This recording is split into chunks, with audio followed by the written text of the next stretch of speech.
Isang magandang araw pong muli sa inyong lahat mga kapatid at sa mga kapatid natin sa ibang pananampalataya. Naway nasa ligtas po kayong kalagayan sa mga oras na ito. Tayo po ay nasa ikatlong bahagi na ng ating serye ng pagtalakay sa ating pananampalataya at pagsagot sa mga tanong na may kinalaman sa doktrina na ating pinaniniwalaan bilang mga Katoliko. Pero bago po natin ipagpatuloy mga kapatid, nais ko lang na ipaalalang muli na ginagawa po natin ito hindi dahil sa layunin na makasira o makasakit ng damdamin ng bawat isa. Nais po lamang nating makabahagi sa maliit nating kaparaanan sa pagtulong sa ating simbahan para ipaalam sa lahat kung ano ba ang sinasampalatayanan natin bilang bilang mga Katoliko. And again, hindi rin po natin layunin na magpasikat o magpakilala lamang. Ang nais din lamang natin ay makatulong sa mga naghahanap ng sagot at katotohanan, lalo-lalo na doon sa mga kapatid nating nagsusuri. Bago po tayo magpatuloy, nung nakaraang serye natin ay ating pong itinalakay ang tungkol sa kahulugan ng bautismo. Na doon ay nakita natin na ang bautismo pala o yung salitang bautismo ay mula sa salitang Greek na baptizo na may kahulugang tuwas. No? Hindi lang pala immerse, kundi meron din palang tuwas. At yung tuwas ay talagang nakita natin na merong actual account doon sa Bagong Tipan na ginamit mismo yung salitang yon. Samantalang yung to immerse ay hindi po natin makikita sa Bagong Tipan sapagkat yung definition na yon ay kinuha lang ng mga scholars sa tradisyon ng mga Hudyo na kung saan sa kanilang mga mikve o yung mga ritual bath ay ginagawa yung mga ritual cleansing nila na naglulubog sila ng mga nais maglinis. Kaya doon nila nakuha yung definition na yon.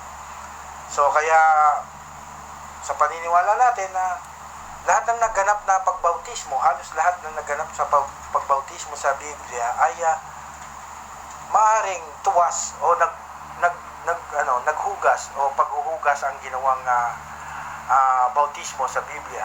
Kaya nga mapapansin ninyo, merong mga depiction ni Jesus Christ na binabautismohan siya ni Juan Bautista na makikita natin doon sa mga sa catacomb na nung nasuri ng mga archaeologists na carbon dating nila, yun ay tumanda o matanda na ng mga humigit kumulang 2,000 taon.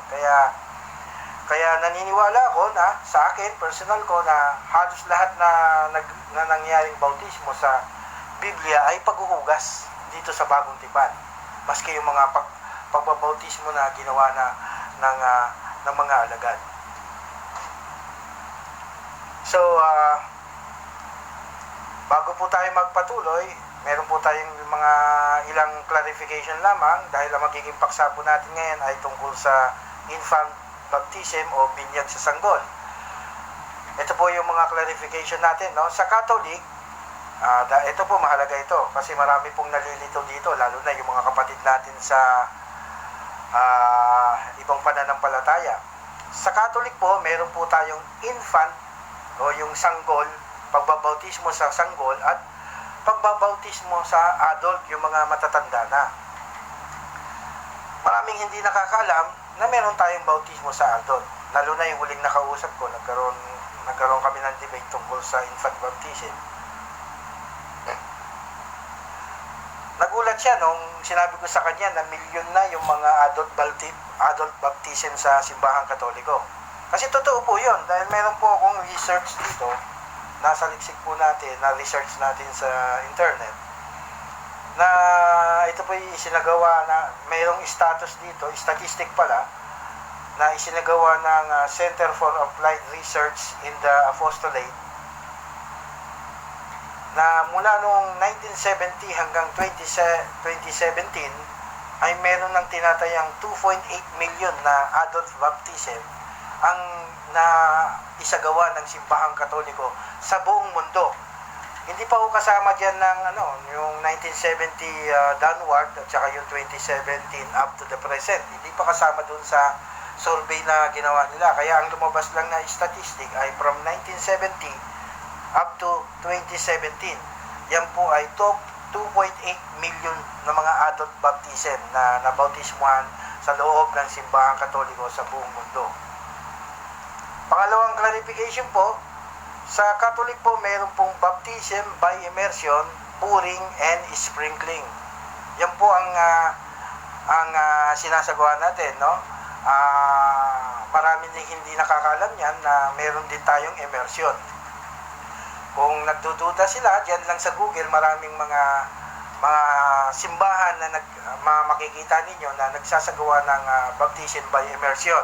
I-type nyo lang dun sa Google na Catholic Church Baptism by Immersion, tapos lalabas na yon, tapos punta lang kayo sa mga images, click nyo lang yung images, makikita na ninyo dun yung mga simbahan na kung saan nagbabautismo by immersion. So pangatlong clarification po, sa Catholic Church ay merong sa mga binabautismuhan, no, ganito po ang binabautismuhan sa infant, wala pong personal sin. Ang hinuhugasan po doon sa mga sanggol ay original sin.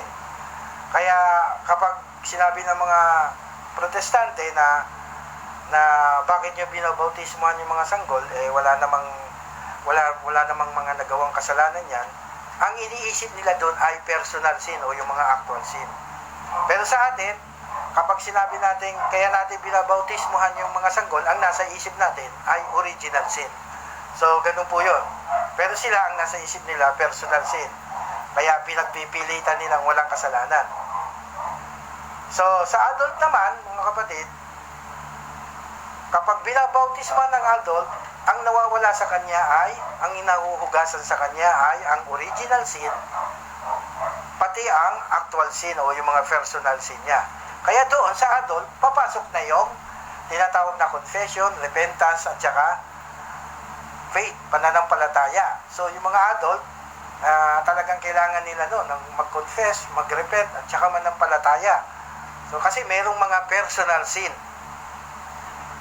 Sa sanggol, walang personal sin, kaya walang dapat pagsisihan ng sanggol. Kaya mali rin yung sinasabi nila na walang kasalanan ng sanggol. Totoo naman kasi wala silang personal sin.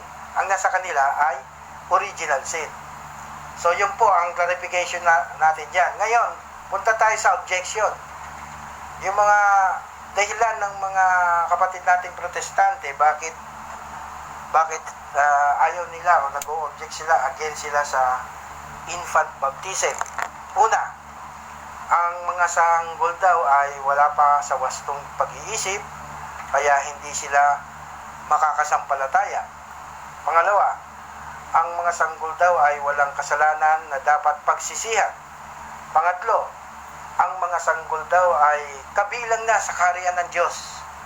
Pangapat, ang mga bata ay dapat inaalay na lang, hindi na daw binabautisman, inaalay na lang daw yan dapat sa Diyos.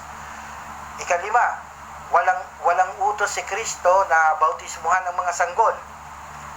Ika-anim, si Kristo at ang mga alagad ay hindi nagbautismo ng mga sanggol. Kaya itong mga objection nila, itong mga pagtutol nila, yung mga dahilan nila ay sisikapin po natin masagot lahat. Kaya tayo po ay naghanda ng 8 kadahilanan o 8 punto kung bakit natin kailangan bautismuhan o binyagan ang mga sanggol. Unang-unang punto po, dahil may original sin. So, hindi ko na po ito tatalakayin mga kapatid, dahil natalakay po natin ito sa serye 1 natin ng pagtalakay. Bibigay ko na lang po sa inyo yung mga naipon ko mga talata, yung mga talatang ginamit ko, para maging guide din natin, no? Una, dahil may original sin.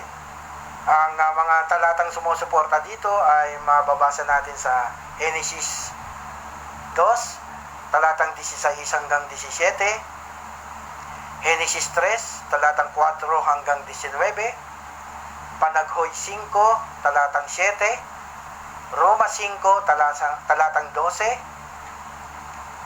Unang Korinto 15, talatang 21 hanggang 22,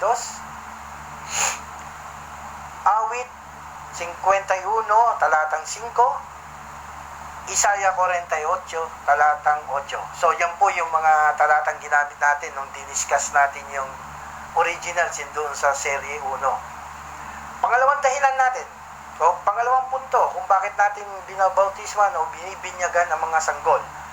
Dahil ang Diyos ay hindi nagtatangi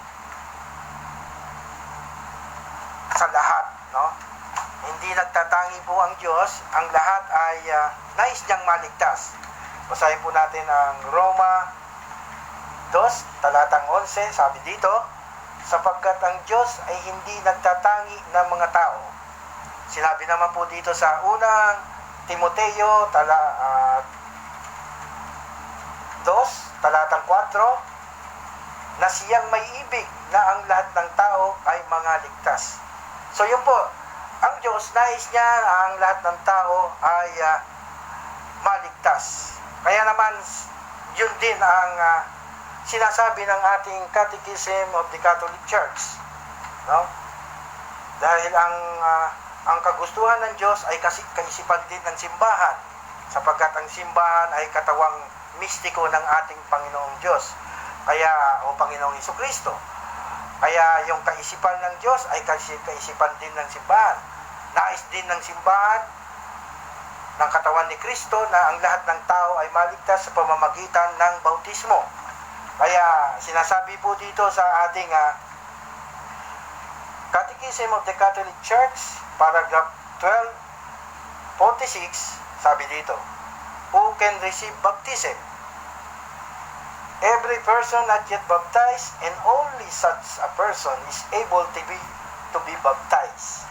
Ngayon, sa kaisipan po ng simbahan, kapag sinabing every person not yet baptized, ito ay tumutukoy sa lahat ng tao, sanggol man o matanda na hindi pa Kristiyano. Tumutukoy po sa lahat ng tao na iba't iba ang estado sa buhay, mahirap man o mayaman, basta hindi pa Kristiyano. Sa lahat ng tao na di pa Kristiyano na may medical conditions, ito po, ini-etsepwera nila ito eh. Ito po ini-exclude nila, inilalabas nila kasi wala silang solusyon dito dahil ang fundamental beliefs nila ay repent, believe, and be baptized. Repent, believe, and be baptized, at sa bautismo, kailangan i-immerse. Kaya pagdating dito, yung mga taong may mga medical conditions, inaano na po nila yan eh. Nilalampasan na nila yan eh. Parang dinidiscriminate na nila yan eh. Dahil sabi nga ng Diyos, hindi siya nagtatangi. So sa lahat ng tao na may medical conditions, katulad ng mga taong comatose, yung mga unconscious, nang walang kakayahang magsisi at manampalataya, kasi nga unconscious sila, comatose sila. Yung mga taong mentally ill, sa mga may malubhang sakit, na bawal mabasa o ilubog sa tubig, sa mga taong malapit ng pumanaw, diba? So ito ay hindi po nila pinupuntahan, hindi nila ginagawa kasi hindi nila ma-apply yung fundamental beliefs nila na repent, believe, and be baptized. Hindi nila ma-apply dito sa mga taong may mga ganitong conditions. Pero tayo po, naniniwala po tayo doon sa sinasabi ni Kristo na ng Diyos na nais niya ang lahat ng tao ay maligtas sa pamamagitan ng bautismo. Kaya ang ginagawa po natin, ang simbahan, meron tayong mga missionaries na pupunta sa mga simbahan, lalo na yung mga dahil pag nakikita nila ay pinapahilan ng langis, at pagka ito hindi pa nabautismohan, ora mismo ng mga panahon na sa oras na yon ay naggagawad ang mga missionaries natin ng bautismo, ang mga pare doon sa mga dying person at doon sa may mga unconscious at saka yung mga comatose na mga pasyente. basta nalaman nilang hindi Kristiyano, ay yan po ay pinupuntahan. May iba ay pinapatawag ng ang mga magulang, sila mismo ang gumagawa ng paraan. So ganyan po, kamahal ng Diyos ang lahat ng tao. Nais niya lahat abutin. Kahit sa anumang paraan, di po ba? Pero nakakalungkot dahil may mga kapatid tayong dinidiscriminate sila o hindi sila pinapansin o hindi sila binibigyan ng halaga. So yun po. Ikatlong dahilan kung bakit tayo nagbabautismo o nagbibinyag ng sanggol ay dahil sinabi yan ni Kristo na nais niyang babautismuhan ang lahat ng tao. Unahin po muna natin dito sa John chapter 3 verse 5. Ganito po ang mababasa natin sa John chapter 3 verse 5.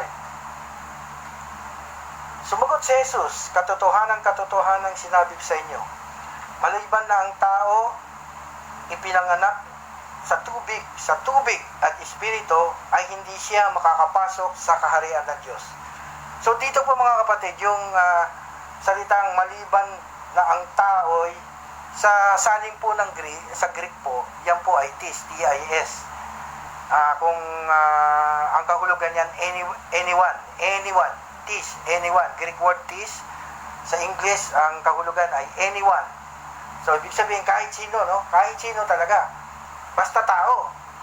Yan po sinabi ng Diyos, maliwanag dito. Gusto niya lahat ng tao maligtas. Gusto niya lahat ng tao ay makakapasok sa kaharian ng Diyos. Kaya kailangan bautismuhan. Ipanganak na muli sa tubig at espiritu. Dito po maraming bumabaluktot sa talatang ito yung iba hindi naniniwala na bautismo ang tinutukoy dito. Bautismo po ang tinutukoy dito kasi sabi nga ipanganak ng tubig at espiritu. Kung babasahin niyo po yung unang Pedro 3, talatang 21, ganito ang inyong mababasa. Ang tubig ay larawan ng bautismong nagliligtas sa inyo ngayon. So yung tinutukoy po na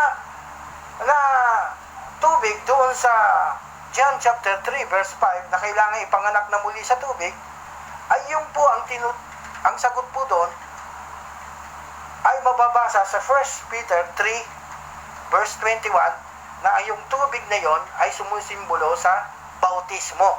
Kaya sabi, ang tubig ay larawan ng bautismong nagliligtas sa inyong ngayon. So, yan po. Ika-4 na dahilan kung bakit natin binabautismuhan ang mga sanggol ay dahil ang pangako ng bautismo ay para din sa mga sanggol. Lumang tipan pa lang po ay merong ng pangako na talagang babautismuhan o ang mga sanggol, kasama sa mabibinyagan ang mga sanggol. At yan po ay muling ipinahayag po ni Pedro doon sa Acts chapter 2. Basahin po natin sa Acts chapter 2 verses 38 to 39. Ganito po ang mababasa natin. Sumagot si Pedro, pagsisihan ninyo talikuran ang inyong mga kasalanan at magpabautismo kayo sa pangalan ni Hesukristo upang kayo'y patawarin at tatanggapin ninyo ang kaloob ng Espiritu Santo sapagkat ang pangako ay para sa inyo at sa inyong mga anak. Sa Greek word po, yung salitang anak, sa Greek word ay teknois, a child o isang sanggol. Yun po ang ibig sabihin nun. Sabi dito, sapagkat ang pangako ay para sa inyo at sa inyong mga anak, sa inyong mga sanggol. So ang bautismo, hindi lang sa mga matatanda, doon sa verse 38, kundi sa verse 39 sinabi na ang pangako ay para din sa mga sanggol. So yun po, napakalinaw na yan. Ayun, kung duda sila na yung bautismo ay hindi pangako, balikan natin yung 1 Peter chapter 3 verse 21. Sabi doon, sabi dito, ito'y pangako, ang tubig ay larawan ng bautismong nagliligtas sa inyo ngayon, hindi nito nilinis ang dumi ng katawan. Ito'y pangako ng Diyos, buhat pa sa isang malinis na budi. So ang bautismo ay pangako ng Diyos. Pangako sa mga matatanda at pangako, sabi dito, sapagkat sa verse sa Acts chapter 2, ito'y pangako rin sa mga sanggol. Kaya maliwanag po yan mga kapatid. Yan po ang ikaapat na dahilan kung bakit natin binabautismuhan o binibinyagan ng mga sanggol, dahil ang pangako ng Diyos sa bautismo ay para sa mga sanggol din. So yan po, pang-apat po yan. So ngayon ay panlima na tayo. Yung sa una, ang unang dahilan ay dahil may original sin. Pangalawa, ang Diyos ay hindi nagtatangi. Pangatlo, ang lahat ng tao nais niyang bautismuhan. Pang-apat, ang pangako ng bautismo ay para din sa mga sanggol. At panglima, ang mga sanggol ay tagapagmana din ng kaharian ng langit. Okay, basahin po natin ang talata. Ito po ay mababasa dito sa Mateo.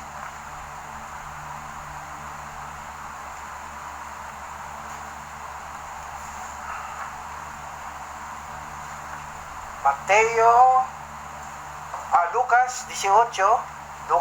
Lucas 18:15 hanggang 16. Inilapit ng mga tao kay Jesus pati ang kanilang mga sanggol upang hilinging ipatong niya sa mga ito ang kanyang mga kamay. Nang ito'y makita ng mga alagad,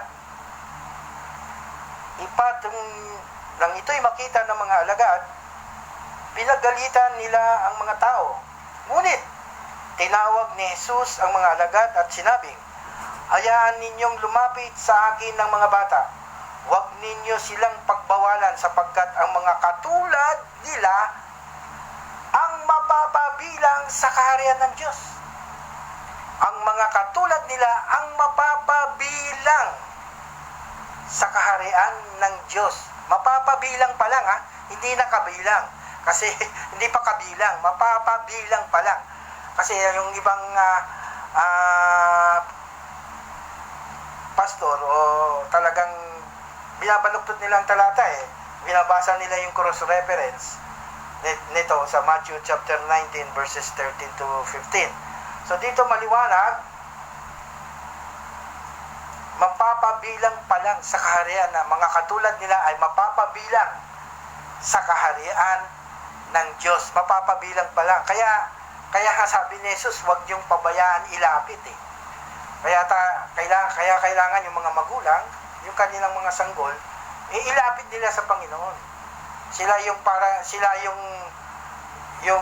sinasabihan ng Panginoon na huwag niyo silang pipigilang lumapit sa akin. Kailangan ilapit ninyo sila sa akin. So yung mga magulang, kailangan ilapit nila sa Panginoon ang kanilang mga sanggol upang mapabautisman o mabinyagan, sapagkat ang mga katulad nila ay mapapabilang sa kaharian ng Diyos. So yun po, ang mga sanggol man, ikalimang dahilan kung bakit tayo nagbabautismo ng sanggol, dahil ang mga sanggol man ay tagapagmana din ng kaharian ng Diyos. Ika-anim na dahilan. Ang ika-anim na dahilan po ay biblically talagang utos ni Kristo na bautismuhan ang mga sanggol. Kasi yung mga sanggol ay kabilang doon sa sinasabing lahat ng tao. Ito, basahin po natin yung Great Commission sa Matthew chapter 18, Mateo 28, talatang 19 hanggang 20. Basahin po natin mga kapatid.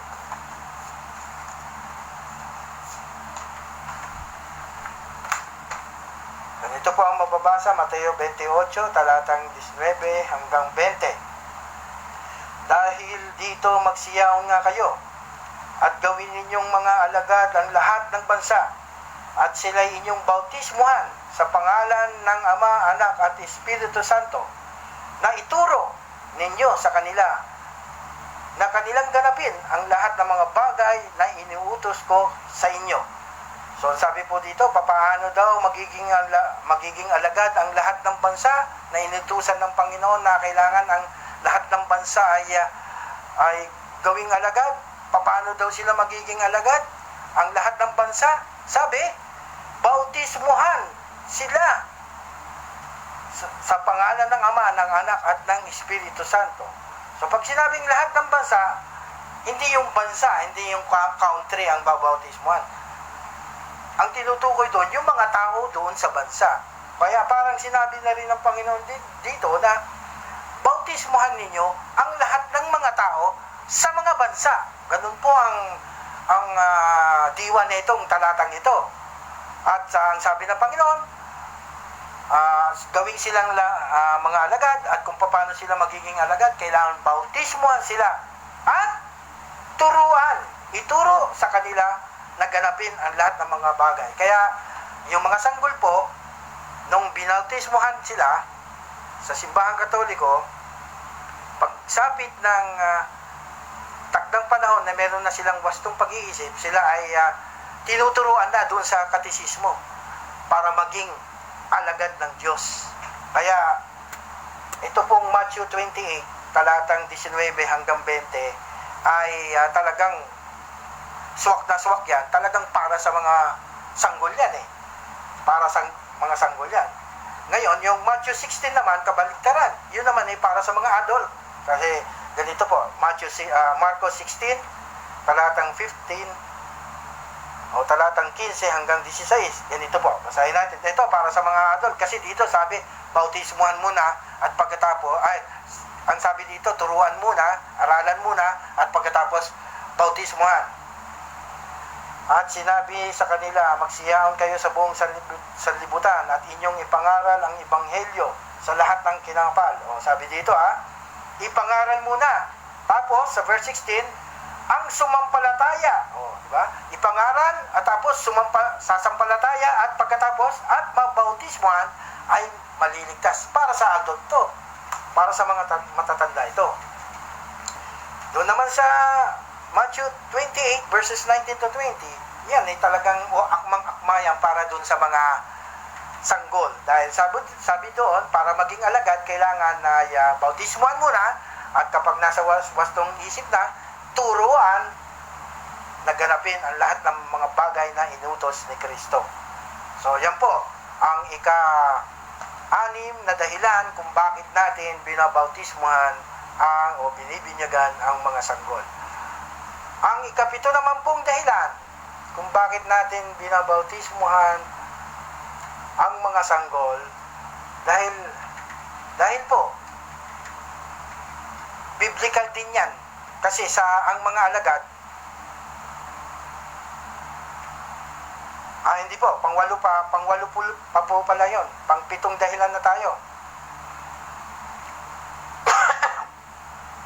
Sa pang-7 dahilan kung bakit natin binabautismuhan ang mga sanggol ay dahil si Kristo mismo. Si Kristo mismo ay nagbautismo po ng sanggol. Ay medyo medyo nakakagulat, hindi po ba? Pero kung ating pong pag-aaralan mabuti at i-apply natin yung way of interpretation ng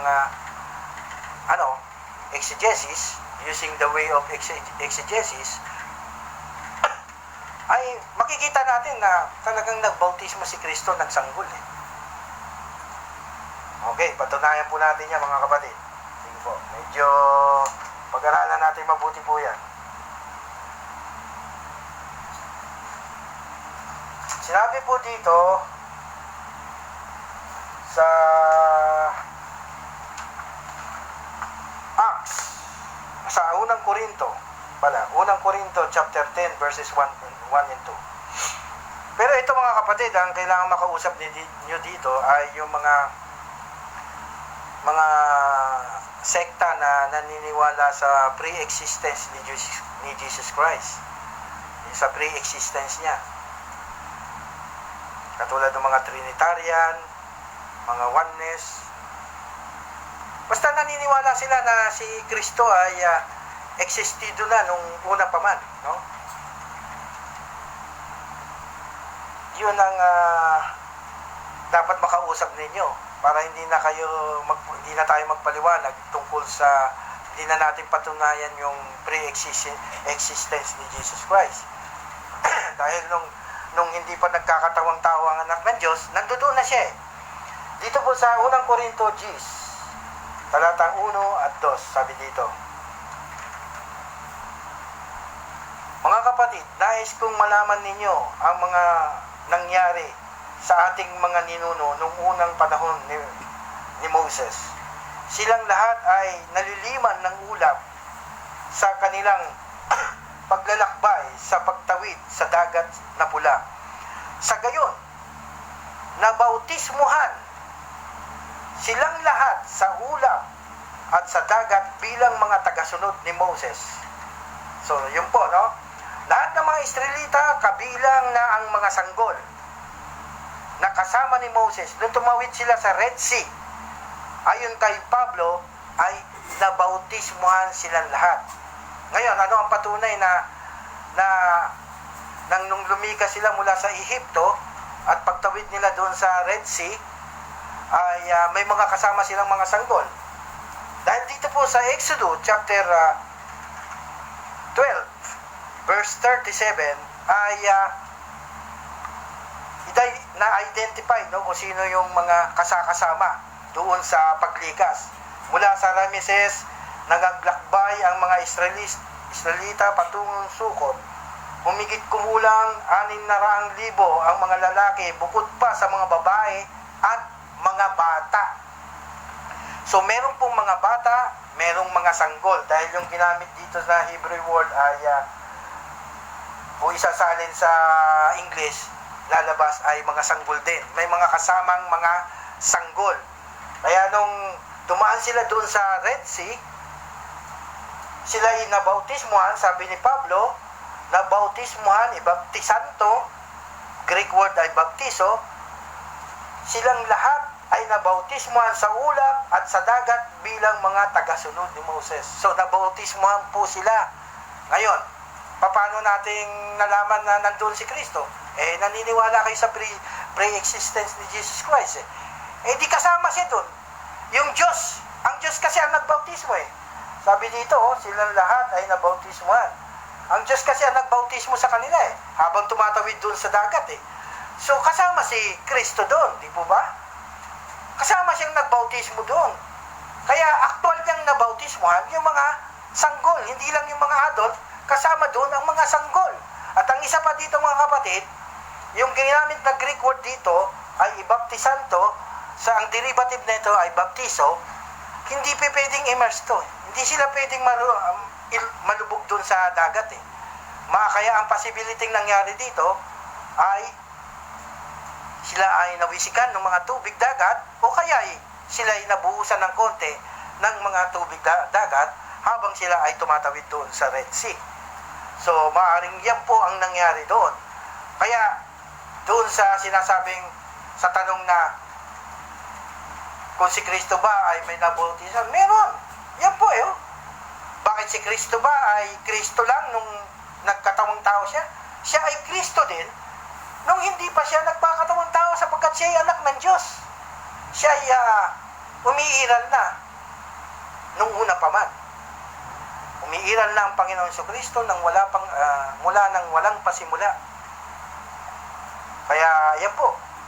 At ang ika-8 dahilan kung bakit po natin binabautismuhan ang mga sanggol ay dahil ang mga alagad ay nagbautismo din po. Nagbautismo rin po ang mga alagad ng mga sanggol. Kasi sa Biblia po, mayroong tinatawag na household baptism o household salvation. At doon sa household o sambahayan, ang composition po noon, kahit tignan ninyo sa dictionary, talagang kasama doon yung mga sanggol. Kasama doon yung mga bata sa household na sinasabi. Maging sa Biblia sinabi din na ang mga kasama doon sa household o sambahayan ay kasama din doon ang mga sanggol. Basahin natin sa Kawikaan 31, talatang 27 hanggang 28. Kaniyang tinitignang mabuti ang mga lakad ng kaniyang sambahayan, household, at hindi kumakain ng tinapay ng katamaran. Nagsisibangon ang kaniyang mga anak, at tinatawag siyang mapalad, gayon din ang kaniyang asawa, at pinupuri niya at sinasabi, maraming anak na babae nagsisigawang may kabaitan, ngunit ikaw ay humihigit sa kanilang lahat. So dito maliwanag po, nakita natin yung household o sambayanan ay merong mga anak, may mga asawa, maraming babae. So marami po yan, sambahayan. Meron pong household baptism na isinagawa ang mga apostol. Kaya sa kanilang pagbabautismo ng isang sambayanan, kasama doon yung mga sanggol na nababautismuhan. Basahin po natin ang unang Korinto 1:16. At binautismuhan ko rin naman ang sambahayan, household, ni Estepanas. Maliban sa mga ito, di ko na maalaman kung may mga nabautismuhan akong iba pa. Gawa 16, talatang 33. At sila'y kaniyang kinuha ng oras ding yaon ng gabi, at hinugasan ang kanilang mga latay, at pagkadakay binautismuhan siya at ang buong sambahayanan, household. Yan po, no? Meron pong household baptism sa Biblia na kung saan nakapagbautismo kasama ang mga alagad, nakapagbautismo kasama ang mga sanggol. So yan po, I hope medyo nasagot na po natin lahat, no? Yung mga objection nila. Pero palagay ko meron pa kung hindi tayo nasasagot. Yung bakit daw ang mga sanggol binabautismuhan, hindi pa sila nakakasampalataya. So, yan po ang sinasabi. Mali po yun, no? Dahil sa Biblia po, ang mga sanggol ay meron na ring pananampalataya. Ito, basahin po natin para mas maganda. Sabi po dito, ikalawang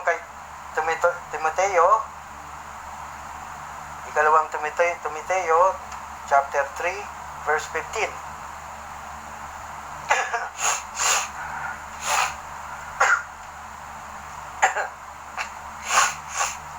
At mula sa pagkasanggol po ang sinabi, at mula pagkasanggol ay iyong nalalaman ang mga banal na kasulatan, at makapagpadunong sa iyo sa ikaliligtas sa pamamagitan ng pananampalataya kay Kristo Jesus. So si Timoteo daw, mula pa pagkasanggol ay nalalaman niya na ang banal na kasulatan, at siya ay may pananampalataya kay Kristo Jesus. So yan po. At dito pa sa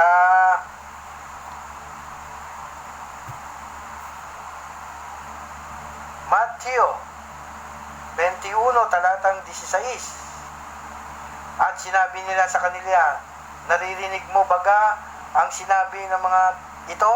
At sinabi nila sa kanila kay Jesus, o kailanman bagay hindi ninyo nabasa mula sa bibig ng mga sanggol at mga sumususo ay iyong nilubos ang pagpupuri. So kita ninyo, maliwanag mga kapatid, mula pa daw nung pagkasanggol, nung sanggol na at sumususo pa, ay yung mga sanggol ay merong nang inilalabas na pagpupuri sa Diyos. So, ang pagpupuri ay isang pagpapahayag ng pananampalataya sa Diyos. Hindi po ba mga kapatid? Kaya, mali sinasabi nilang ang mga sanggol ay hindi pa nakakasampalataya o walang pananampalataya. Meron po tayong binasang talata, may nabasa po tayo mga kapatid. Pero in case lang, sakasakali lang po mga kapatid na halimbawa, pagpalagay natin, granting without accepting, no? Na yung mga bata, wala ngang pananampalataya pa. Nandiyan naman po yung mga magulang. Sila nga sumasagot doon sa binyag, di po ba? Sila ang sumasagot, mga magulang at mga mga ninong at ninang. So, yung kanilang pananampalataya ay naaabot ng grasya papunta doon sa mga sanggol. Yan po ay tunay na nangyari sa Biblia. Kung ating babasahin dito sa John chapter 4 verse 49 to 51, yung pananampalataya ng isang tao ay nakapagdudulot ng grasya doon sa ibang tao. Ito po basahin natin. John chapter 4 verse 49 to 51. Ngunit sinabi ng pinuno, tayo na po, Panginoon, bago mamatay ang aking anak. Sumagot si Jesus, umuwi ka na, hindi mamamatay ang iyong anak. Naniwala ang lalaki at sinabi ni Jesus. Ito po sumagot si Jesus, umuwi ka na, hindi mamamatay ang iyong anak. Naniwala ang lalaki sa sinabi ni Jesus at umuwi na nga siya. Sa daan pa lamang ay sinalubong na siya ng kanyang mga alipin at sinabing, gumaling na po ang inyong anak.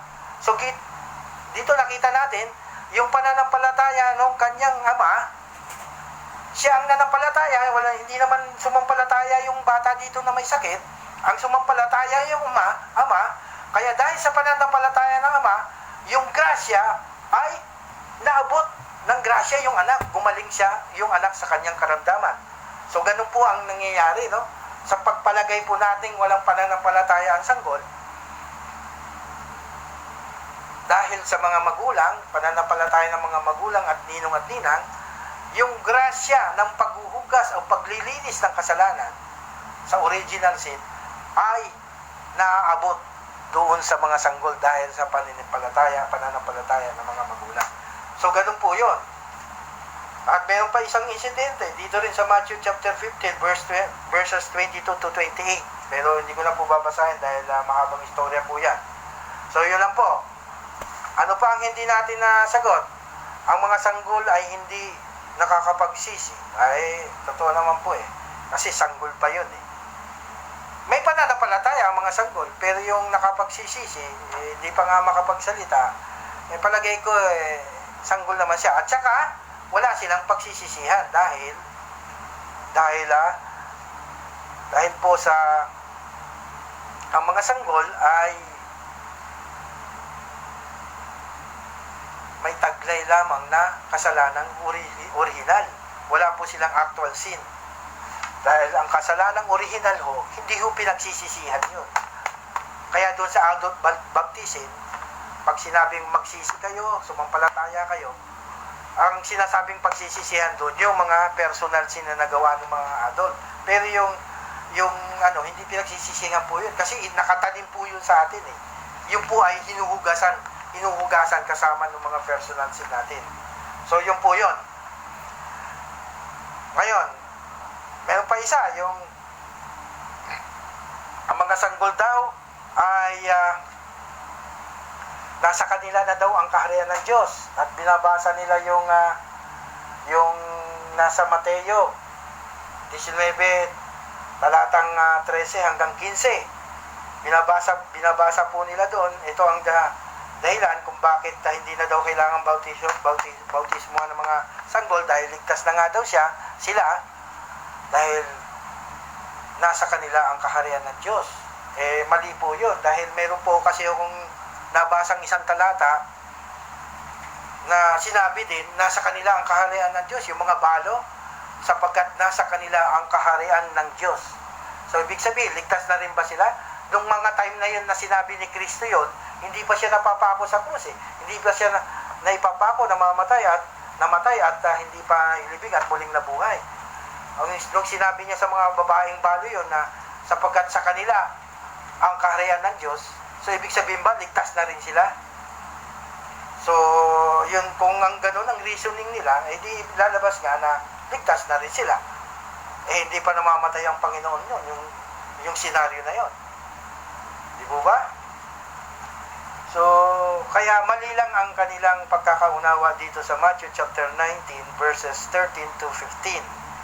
sapagkat ang tunay na kahulugan nito ay mas nilinaw sa Lucas chapter 18 verses 15 to 16 na sinasabi sa verse 16 na sila, hayaan ninyong lumapit sa akin ang mga bata, huwag ninyo silang pagbawalan sapagkat ang mga katulad nila ang mapapabilang sa kaharian ng Diyos.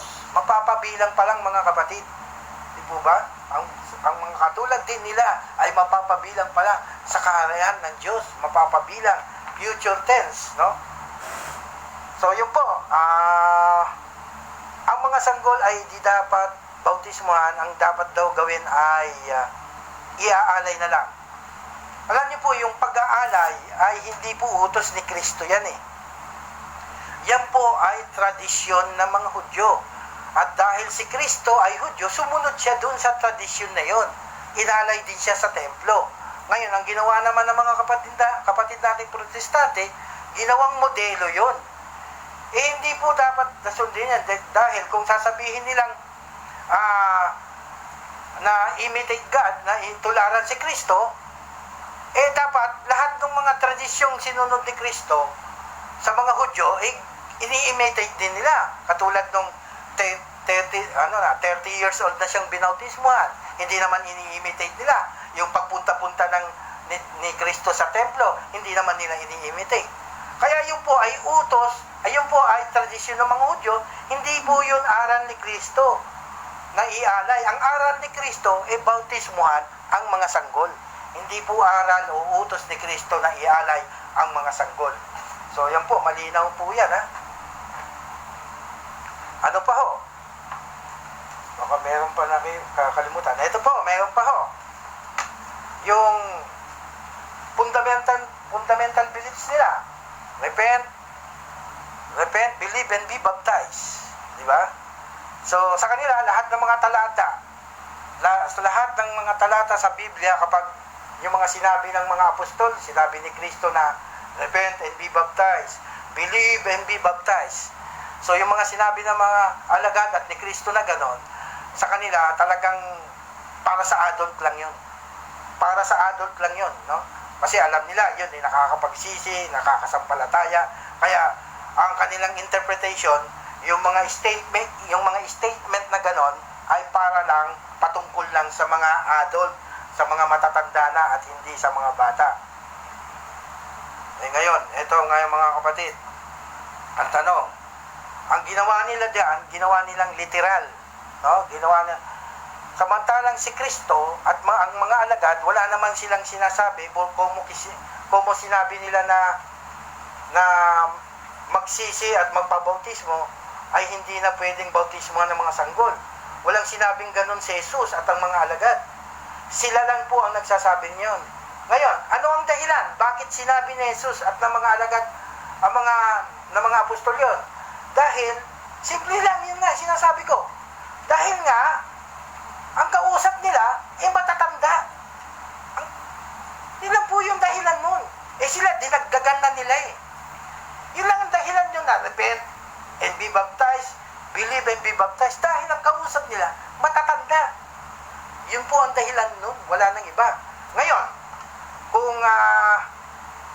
kung dadagdagan nila ang salita ni Kristo at ng mga apostol at sasabihin nila na hindi kasama ang mga bata dyan kasi wala silang kakayahang magsisi, di lalabas, mga kapatid, di lalabas na yung mga walang kakayahang makarinig pala ay hindi rin makakasampalataya o hindi rin magkakaroon ng pananampalataya dahil maliwanag dito sa sinabi ni Pablo eh. Romans chapter 10 verse 17. Sabing ganun dito ni Pablo eh. So then faith cometh by hearing and hearing by the words of God. So ibig sabihin pala, kung tutularan natin yung kanilang logic na para lang sa mga matatanda yung statement na yon na repent and be baptized o yung talagang hindi kasama ang mga bata doon ganon, kaya sinabi ng mga alagad yon, di lalabas pala si Pablo din pala ang gusto niya lang patungkulan dito yung may mga kakayahan lang makarinig ang magkakaroon ng pananampalataya. So nakuha po po natin mga kapatid yung punto. Medyo nahihirapan na akong magsalita kasi yung sinus ko po. So yun po ang punto doon. Hindi ko mo sinabi ng mga alagad na repent and be baptized ay hindi na ini-exclude na nila yung mga children, yung mga sanggol, yung mga infant. Hindi po ganun. Dahil kung ganun ang magiging logic ng mga kapatid nating protestante, di lalabas din dun sa sinabi ni Pablo na yung may mga kakayahan lang makarinig ng salita ng Diyos, yung may kakayahan lang makarinig ang magkakaroon ng pananampalataya, at yung mga hindi nakakarinig hindi na magkakaroon ng pananampalataya kasi sabi dito ni Pablo, so then faith cometh by hearing, and hearing by the words of God. Di po ba? So malinaw po yan mga kapatid ha. Pasensya na po kayo. Napakalinaw po yan. Sana wala po akong na-miss dahil marami pong nakalista dito. Ayan po.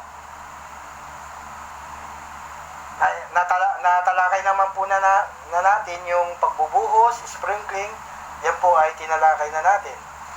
So wala na po tayong mga tatalakay pa. Halos lahat po ay nasagot na natin ang anim na objection ng mga kapatid nating protestante kung bakit ayaw nilang bautismuhan ang mga sanggol. At sa susunod po mga kapatid, ako po ay maghahanap pa ng ating tatalakayin, na paksa na tatalakayin, dahil ang pinipili ko po yung hindi common na topic, kasi ang mga common po na topic na madalas na nating napapanood sa YouTube at nababasa na nakikita sa Facebook ay naipaliwanag na ng mga magagalinding nating mga kapatid na Catholic faith defender, no? Tulad ng mga True Church, Rebulto, yan po ay common na po yan. Lagi po yan na ipapaksa sa internet. So kaya ako po ay naghahanap pa ng hindi pa na sa tingin ninyo na hindi pa na tatalakay. Yun po ang ating papaksain sa serye number 4. Kaya ganito po ang gawin natin. Kung meron po kayong suggestion ay mag-comment lang po kayo sa ibaba at sisigapin po natin na makapili at subukan po natin na yun ang ating ipaksa. So yun lang po, at magandang gabi po muli sa inyong lahat mga kapatid. Maraming salamat po, at naway lagi po tayong samahan ng Diyos at pagpalain lahat. Magandang gabi po muli sa inyo mga kapatid.